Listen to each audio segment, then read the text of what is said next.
So So just it's put it an in. essay. It was in here. So it's not ended yet. Oh shit. I'm not. It takes me a while. Okay. Oh my god. Look what I just did. Put that in there. No. I Oh. went like this and it like just fell.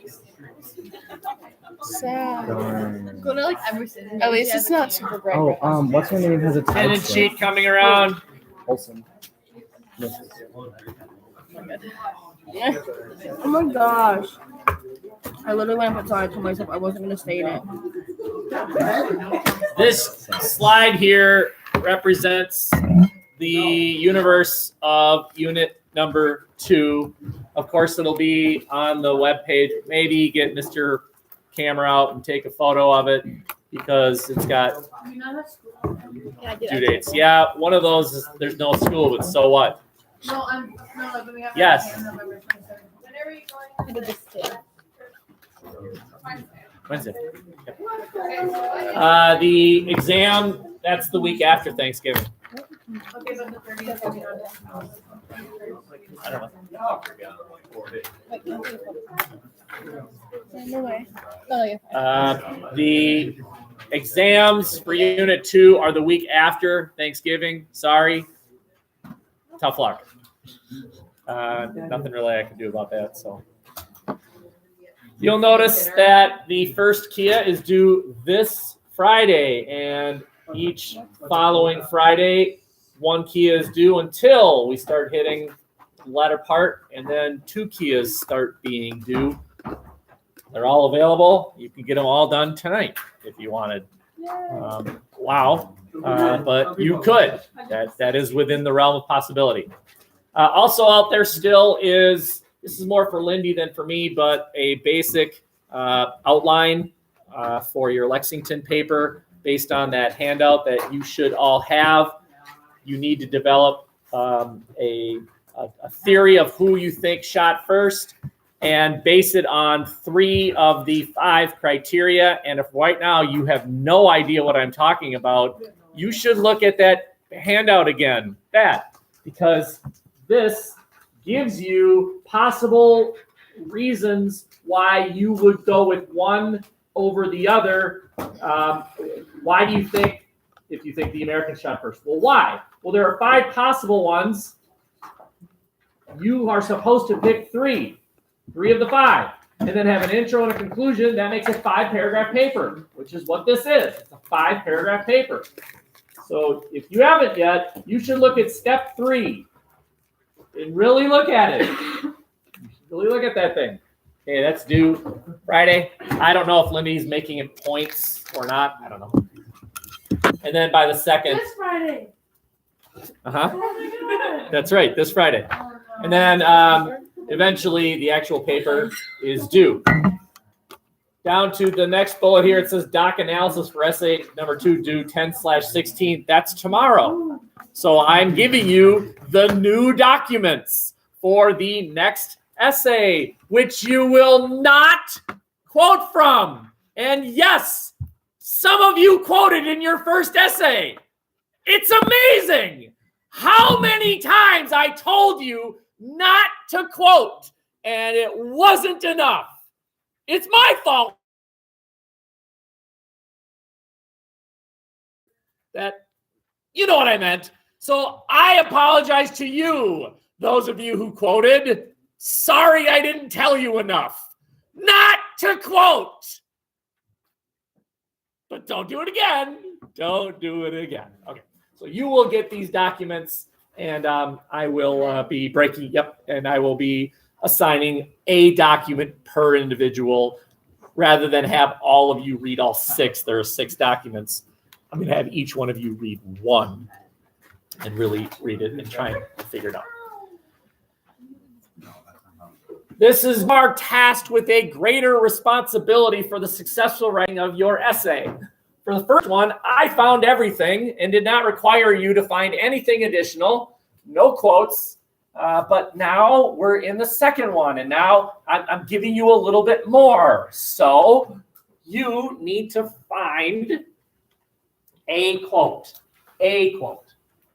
It can be synthesis if you want. or it could be a secondary quote. And you don't even know what the topic is yet, so you will. It's about the differences of opinion between Hamilton and Jefferson, between the Team Hamilton, which was the Federalists. They were the ones that believed in the power of the federal government, wanted to have authority, today's Democrats, versus the Team Jefferson, the Democratic Republicans, who believed authority should rest within the state. Each state should have authority, today's Republican. And I'm going to give you 6 documents, and they are expressing views on things from things like taxes to the role of the federal government as far as authority is concerned. But you have to find another one, which you then can use and actually quote from for essay number 2. This will make more sense as we go. Any questions on schedule? Wait, you said you're giving us 6? And then I'm giving you a packet. Each one of you will be responsible by tomorrow for one of those documents.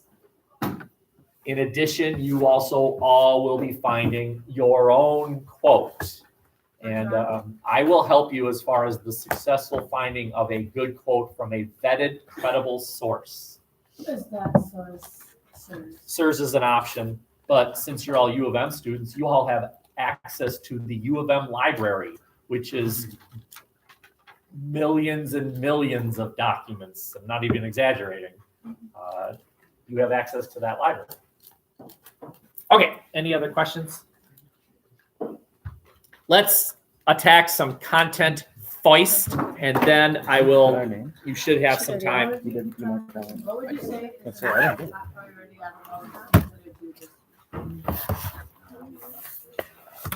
The Kia, the outline, the quote, All or of them. the analysis. All of them. Do them all. Okay. You are looking at the 1824 election. There's an assumption that's being made in this class, and that is, you know who George Washington was. Got it. Very funny. Let's attack the bigger issues, the big issues.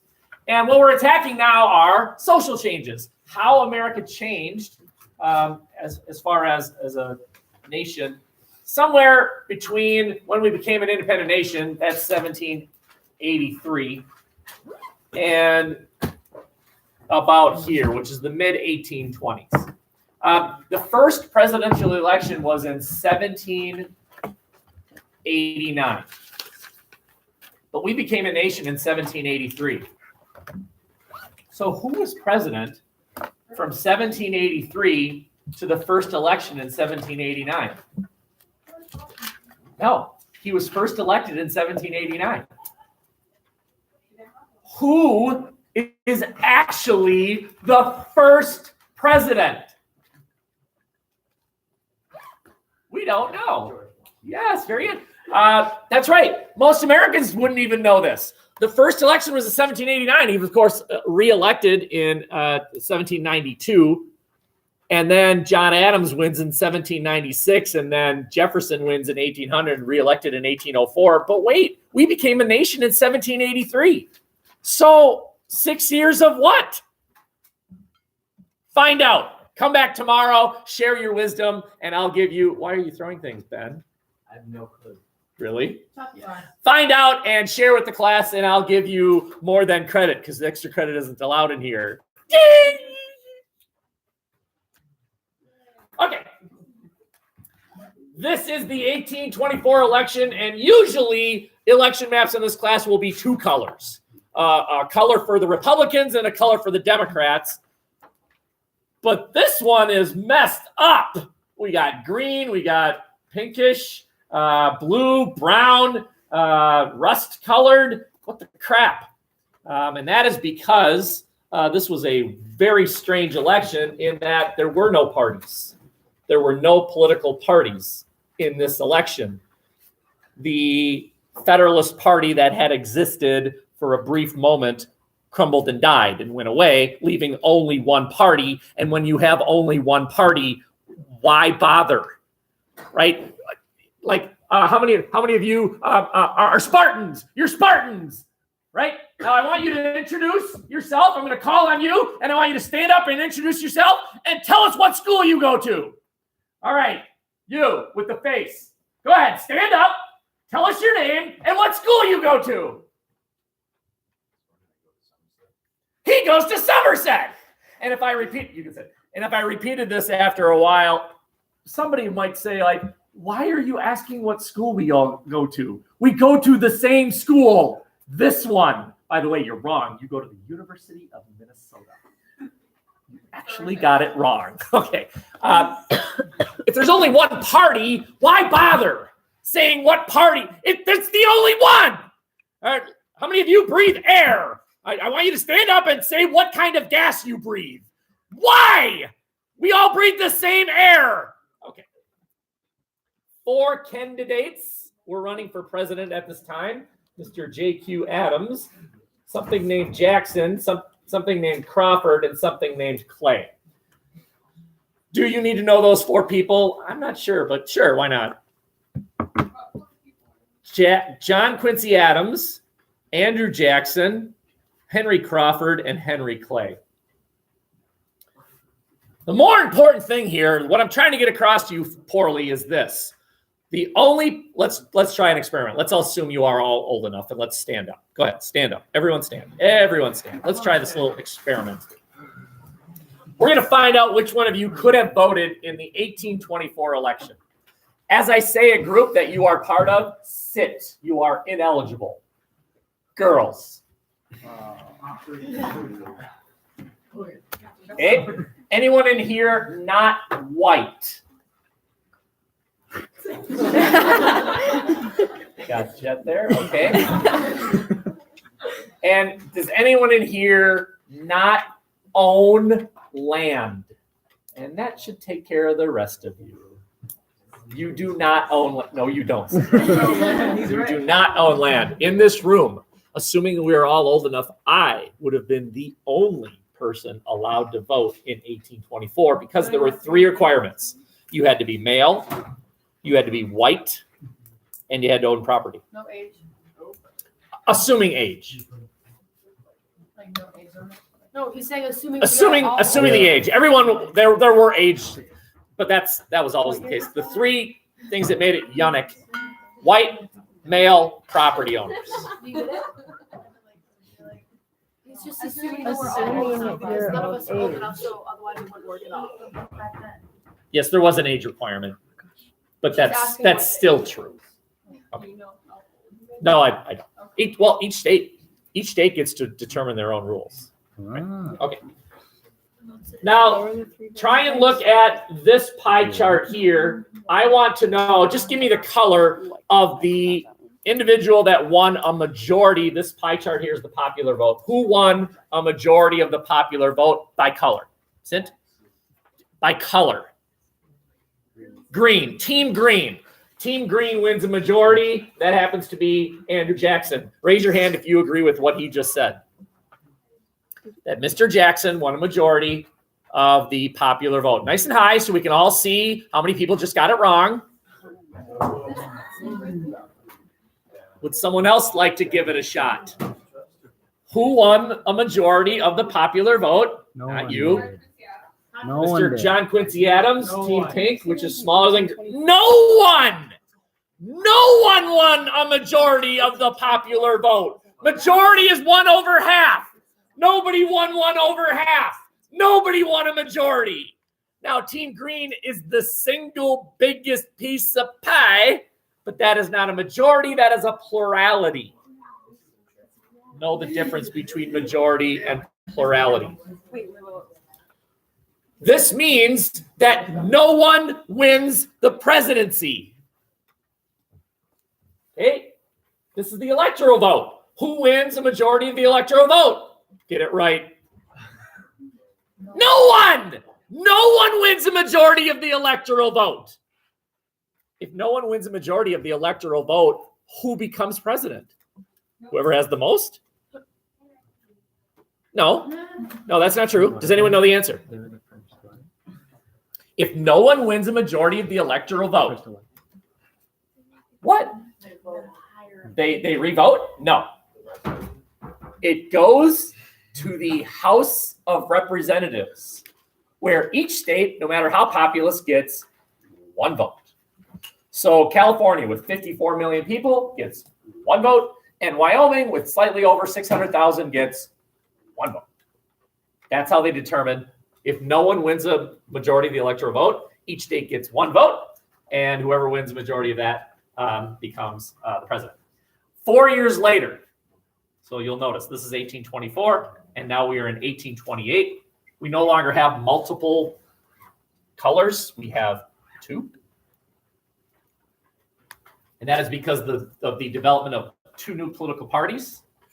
When you only have one, what happened was that there was disagreement within the party itself, which then split into new political parties. And those new political parties, we can see one's called the Democratic Party. That is the Democratic Party of today. Here it is. The Democratic Party is the oldest political party in American history. And their champion is Mr. Jackson. And then we have something called National Republican. This is not the Republicans of today, but their champion is John Quincy Adams. Just going back to this election, by the way, anyone know who ended up winning in the House of Representatives? So we don't? It was John Quincy Adams, that's right. Which, can you imagine being Andrew Jackson? You win more votes than John Quincy Adams in the popular vote, almost twice as much. You win more votes in the electoral vote than John Quincy Adams, and you lose because it went to the House of Representatives. And in the House of Representatives, Team Brown here, this color here, Mr. Clay, told his supporters, this 14%, vote for John Quincy Adams. Add 14 to 33, and you have suddenly more than Team Green. And in exchange for Mr. Clay throwing his support to John Quincy Adams, he was named the new Secretary of State. So it was called the shady bargain, right? I'll throw my support to you if in exchange you name me the new Secretary of State. And Jackson was just furious. Jackson was not the calmest guy ever to begin with. He's sort of an angry fellow. But anyway, 4 years later, it's a rematch, and we can see here's the popular vote. Who wins a majority here? Get it right? Jackson does. He does. He wins a majority, and he also wins a majority in the Electoral College. He becomes the president in 1828. But again, the important thing is who got to vote. In 1824, 3 voting requirements. Well, 4. You had to be old enough by state. White, male, property owner. 4 years later, you no longer had to own property. Who suddenly can vote? And I mean by economic term. Poor. The common man. The guy who lived in an apartment and lived in some northern town and worked at a factory and did not farm could now vote. Whereas 4 years previous, you had to own property. The only people who owned property were farmers. People who lived in the city didn't own property. Where would you own property? You lived in an apartment. You worked at a factory. Those people who did not own property voted overwhelmingly for Andrew Jackson, the common man, a guy who spoke their language, a guy that they could relate to. A guy that the mass media completely missed. Does that sound familiar? A lot of people compare Andrew Jackson to Trump, right? A man that the common people support. He speaks our language. The mass media missed this guy. He's not an intellectual, but he speaks our language. What was no longer required? Owning land. The other thing to note here is that each state dropped their official church. Does anyone know what the First Amendment actually says? about religion? Does it say there shall be a wall separating church and state? No. It doesn't actually. The First Amendment actually says Congress shall not establish an official religion. Congress can't. Could states? Well, theoretically, yes, states could.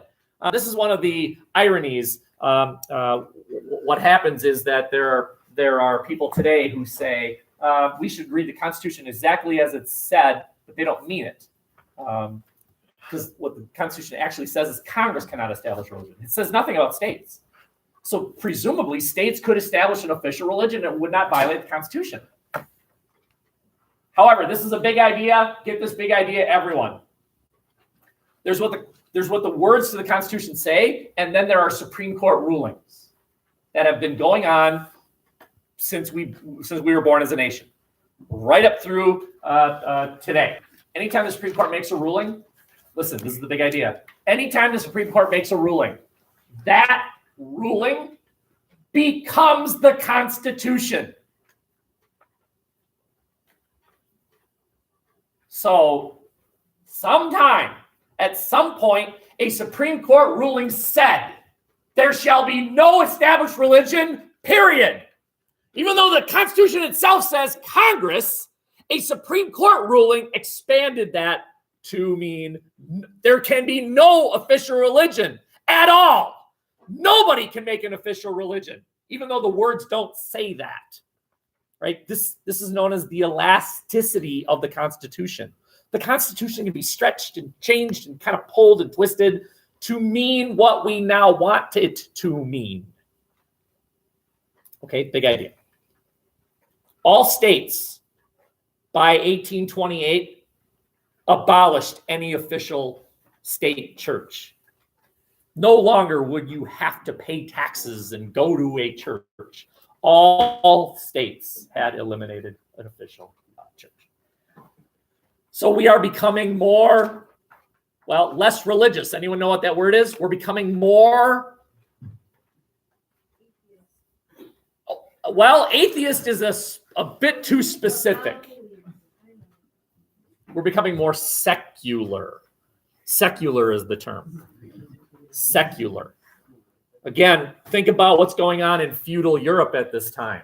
You had to be Catholic, or you had to be Lutheran, or think about what's going on in the Middle East. You had to be Muslim.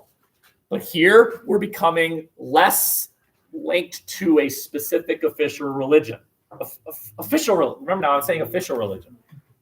Americans are among the most religious people on earth, even today, but not officially.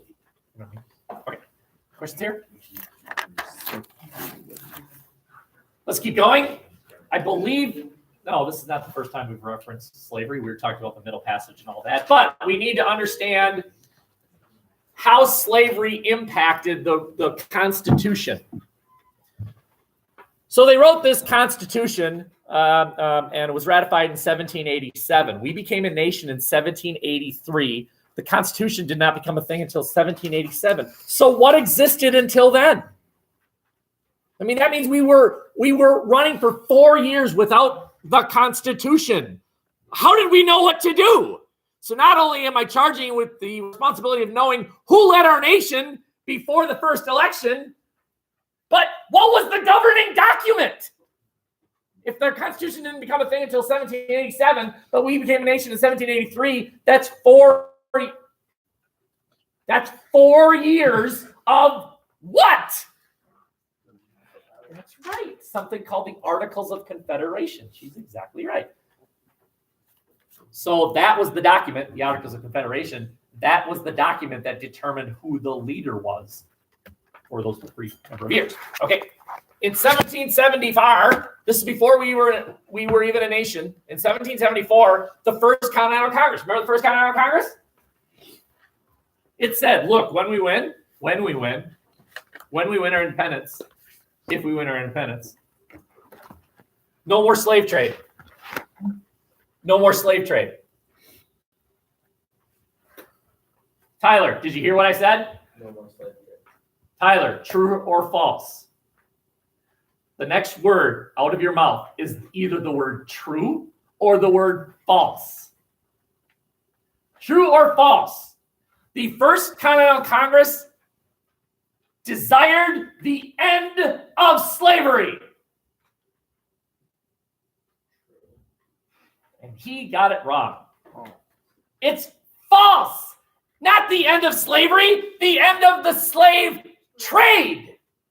The end of the slave trade, the end of the importation of slaves from Africa. Where are those slaves going to come from then? They're already here. Yes, but they die breeding, right? We need to breed. And so that's exactly what's going to happen. We are going to breed the best, strongest slaves. We are going to pick the strongest slave on the plantation and breed him with the most fertile female, or I, the owner, might as well just do it myself. I'm plenty strong. Look at me. I can do 1,000 push-ups, and I'm going to just knock her up myself. Okay. All states north of this line not only ended the slave trade, they ended slavery itself. No more slavery north of that line. Now, why? Why? Were they just swell people? Did Northerners just see blacks as more humane? That's right. There's no need for them. There were like cities. Exactly. The big cities are in the north. The factories are in the north. The farmland does not conduce itself to planting of cotton or tobacco. That's where you need slave labor. You got to pick the cotton. You got to pick the tobacco. It wasn't just Northerners were just better people. It's just that the geography dictated that slavery as an economic system was kind of dumb. It's just kind of dumb. And frankly, cheaper to not have slaves. Slaves are expensive. And we need to replace these people. And people get in accidents all the time working in factories. Why have a slave lose his arms in some factory accident? Why not just have a dumb immigrant lose his arms in an accident? That's better. Yes. When they would pay for the slave, where would all the money go? Like you said, they're expensive. Like, Very expensive. Who do they pay to? Who do they pay to get the slaves? Because obviously the slaves.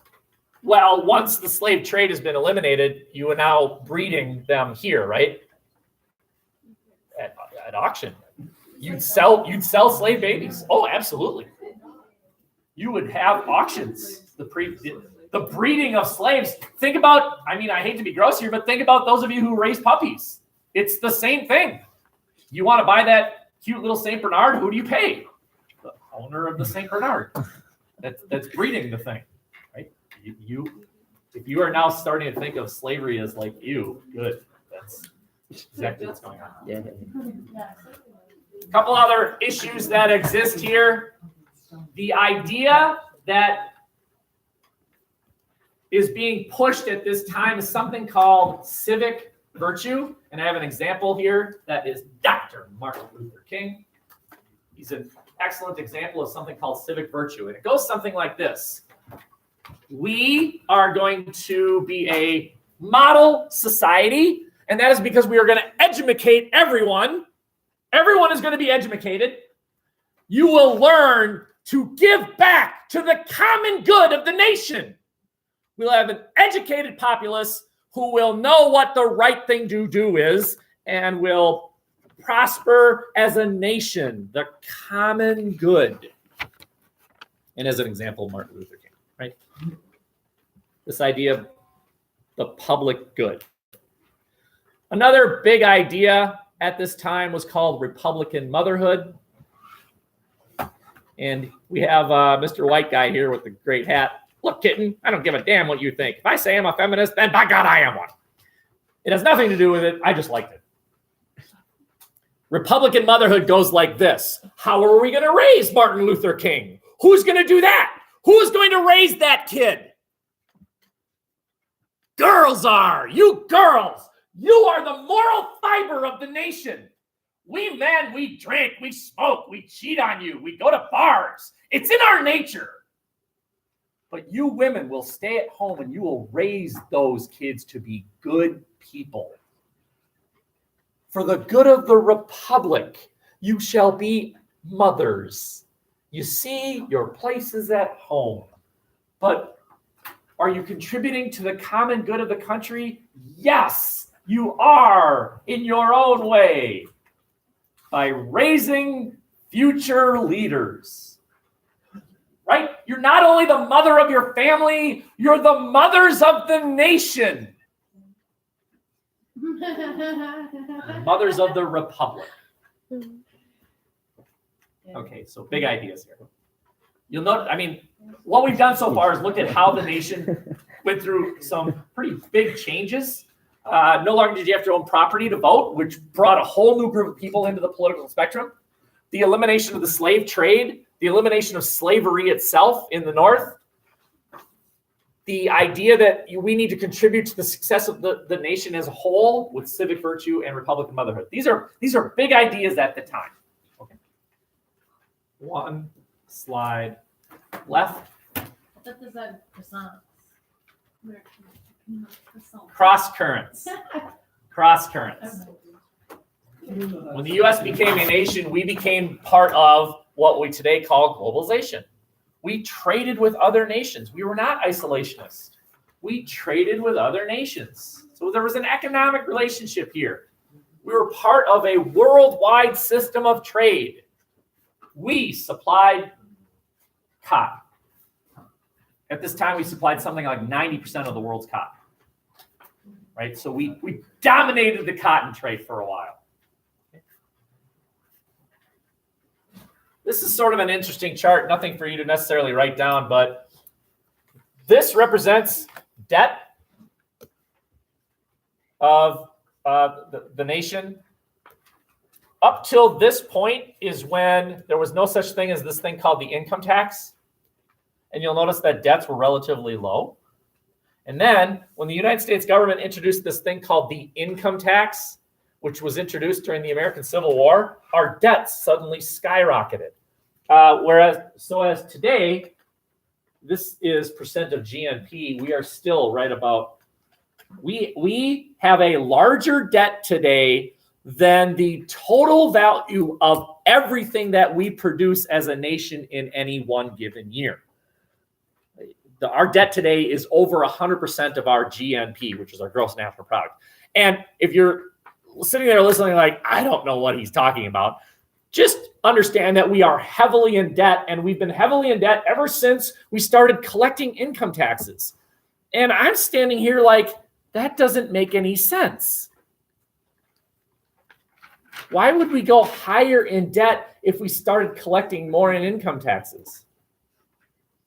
Shouldn't that make debt go down? If the government collects more, shouldn't the debt go down? Why would this erupt when we started collecting taxes based on income? Any economists in here? Anybody take macro or micro AP and can explain some of this stuff? What is debt? What is debt? What has to be true? If I collect $10, what has to be true if I'm in debt? You have to pay more than. Yeah, I have to spend more. Guess what we started doing at the same time that we started collecting income taxes? Spending more. Spending massive amounts of money. Did you hear when the income tax was introduced? During what? The American Civil War. Wars are expensive, right? The British went heavily in debt fighting the French and Indian War, which led to the American Revolution. The United States went heavily in debt during the American Civil War to fight the Civil War. And we've been in a few ever since. This particularly nasty little peak here, that's World War II. This particularly nasty little peak here, that's the Iraqi and Afghan wars.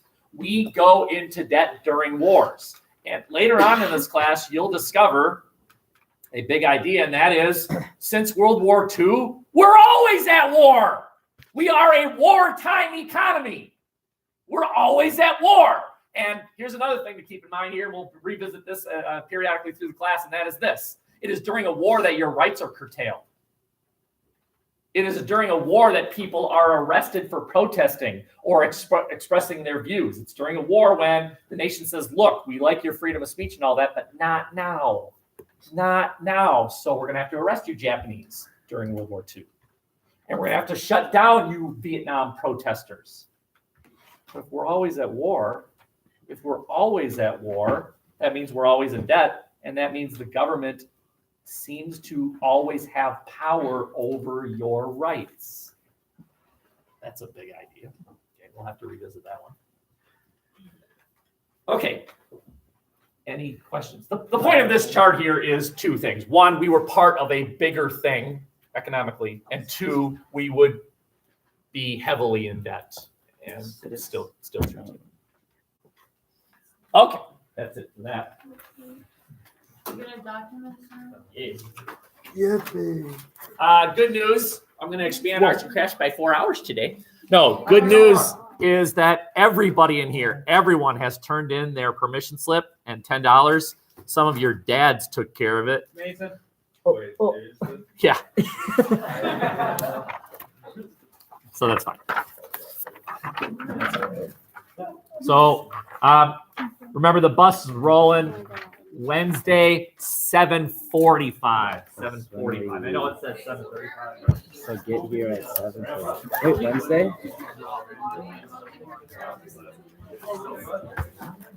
What are we even doing there? Hunter says that we get a tour, but I thought we were doing research. With the library. We get another tour? I'm down. I've already seen it 5 times.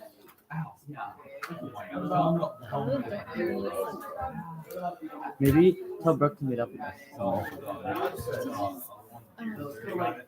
She said that her rides are Tuesdays because she has a class on yoga.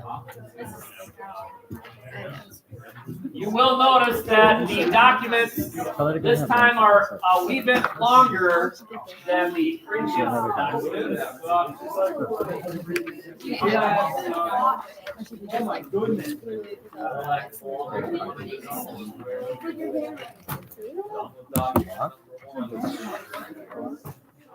She's on your plan? Yeah. But she doesn't go like Chipotle across the street or something? What? I know how a bus works.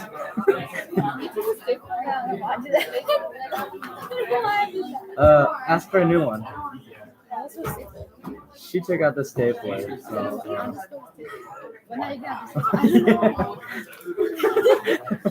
Okay, so let's try and understand what's going on here. You now know what the topic of essay number 2 is, because there it is. It's right at the top. What? Oh, okay. So here it is. It says, contrast the views of the Federalists and the Democratic Republicans on 2 of the following. Now, you're free to write on this. That doesn't mean you'll get to use this during your second essay. In fact, you don't. But don't freak. It's not like you won't get to use anything. Just hold on. You'll get a cheat sheet. So I will explain that later. But if you want to know, the Federalists, they were liberal. In other words, they believed in the power of the federal government. So if you want to write down liberal above the Federalists, go ahead. And the Democratic Republicans, they were the conservatives. They believed that the federal government should be limited and the authority to do these things should go to the state. So New York or Virginia or whatever. And what you're going to do is contrast those 2 groups on 2 of the issues that are listed. There are 3 issues listed. You'll pick 2. Yeah. There is a Federalist point of view and a Democratic point of view on each of the issues. Okay? In many ways, this is exactly like the prior essay you wrote. Schweikert and Allen versus Zinn on Columbus or European justification for colonization or which culture was superior. Now, all you need to do is substitute Instead of Schweikert and Allen, just substitute Federalist. Instead of Zinn, substitute Democratic Republican. Instead of Columbus, substitute economic issues. Instead of European justification for colonization, substitute free speech. Instead of which culture was superior, substitute federalism. And it's the same essay. Just substitute. Okay? So I have here document 1. That's the front and back of page 1. And then there's document 2, which is the front and half of the back. Then there's Sedition Act document 3, which is a bit shorter. Document 4, which is a piece of cake. Document 5. And then the monster document 6, which is 3 pages long. Sorry, group 6, in advance.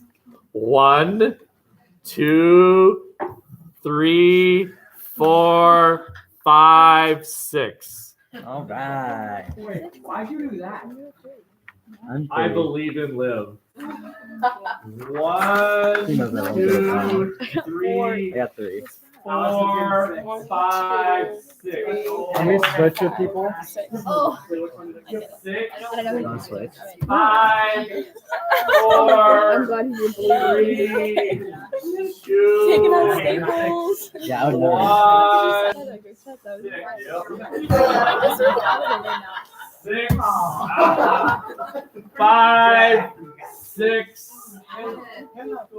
4, 3, 2, 1, 1, 2, Who's got 3? 3, 4, 5, 6, 6, 6. No!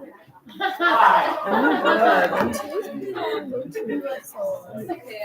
kind of feel dumb. Yeah, I did. You weren't looking. Okay. Wait, Brent, what are you? Brent. So, I will give you a clue to help you.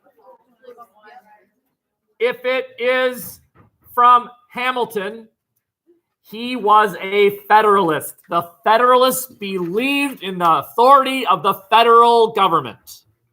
So I'm helping you, document 1 people. They were the pro-federal government party. They were liberal. If it is from Mr. Jefferson, he was a conservative. He believed in the power of states rather than the federal government. States should do these things. The federal government should be limited. So I just helped you, document 2 people. If it's from John Allen, which is document 3, he's a Federalist. You might as well say Hamilton. He believes in the power of the federal government. If it is from Mr. Hay, George Hay, it might as well say Jefferson. It's not the same And then too. document 5 is from Jefferson, and document 6, it just says Federalist number 6, and it is from Hamilton. It's not the same too. Okay? What I'm looking for is why? Why should the federal government have the authority to, for example, tax? So documents 1 and 2 address the issue of taxes. The Federalists believed in the power of the federal government to tax. The Democratic Republicans said, no, that's an abuse of power. But why? Why should the federal government have the power to tax? Why did Jefferson view the power to tax as an abuse of power? Read the documents and come up with it. For documents 3 and 4, the issue is something called the Sedition Act. The Sedition Act was a federal law which arrested a lot of people. And of course, the Federalists would say the federal government has every right to do that. And the Democratic Republicans would say, well, no, wait a minute now. Why should the federal government have the right to do that? We should limit the federal government's authority to do that. It should be more conservative. And then finally, the issue of something called federalism. Federalism means the relationship between the national government, and state governments. The Federalists would, of course, say, well, all things being equal, the federal government should have more authority than states. And Jefferson, this is an interesting argument. Jefferson said states, I hope this makes sense, states should be able to Rosa Parks. States should be able to Rosa, right? Rosa got on that bus and some white guy said, you can't sit there on it. And she said, screw that, I'm not moving. She defied a law. She defied what she said was a stupid law. Well, if an individual can do it, why can't a state ignore a federal law? And the Federalists said, you can't do that. If you allowed states to ignore federal laws, you'd have a nation of chaos. And the Democratic Republicans said, yes, you should be able to, because what if it's a stupid law? So should you be able to Rosa is documents 5 and 6. Meanwhile, in your universe is the fact that you have to find another article individually about one of these things. One. One. That agrees with one of these guys. Well, the bigger issue, like taxes. Find a current issue on taxes. Wait. From Federalist or Democratic point of view, or just anything about it? Well, a conservative versus liberal point of view. Federalists and Democratic Republicans don't exist anymore. Oh, so the papers about. Yes, sir. Well, that's what synthesis is, right? Not. Synthesis is when you find another situation like this. It would be 4, 5, 6. Hey, don't worry about finding the article just yet. Just analyze your document for tomorrow. Attack the Kias. Any questions? There is one thing left.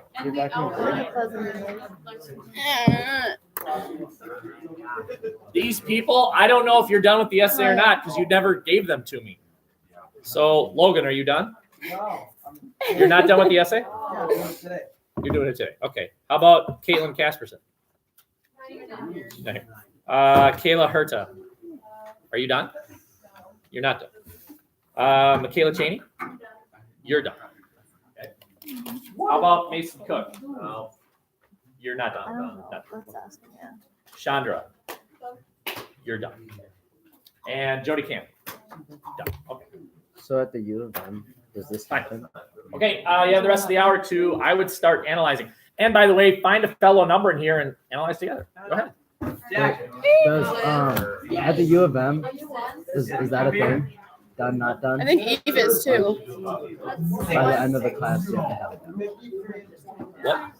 Like, Oh, for essays? Is it I don't- still it depends on going? the essays. oh, Yeah, I was like playing. I was like touching it with my pencil, and then I was like, Why does he believe in it?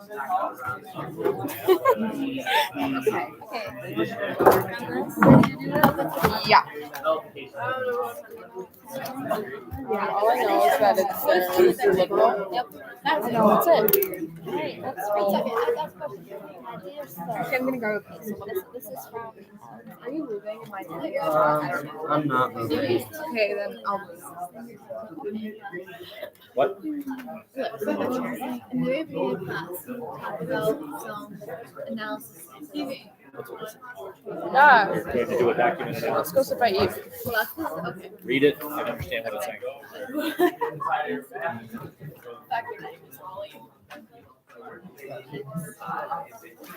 Okay, Ben. Okay. So, pretty much just so we're trying If you should be able to Rosa. And this one she's saying that no. Yeah, they had an alias. So it's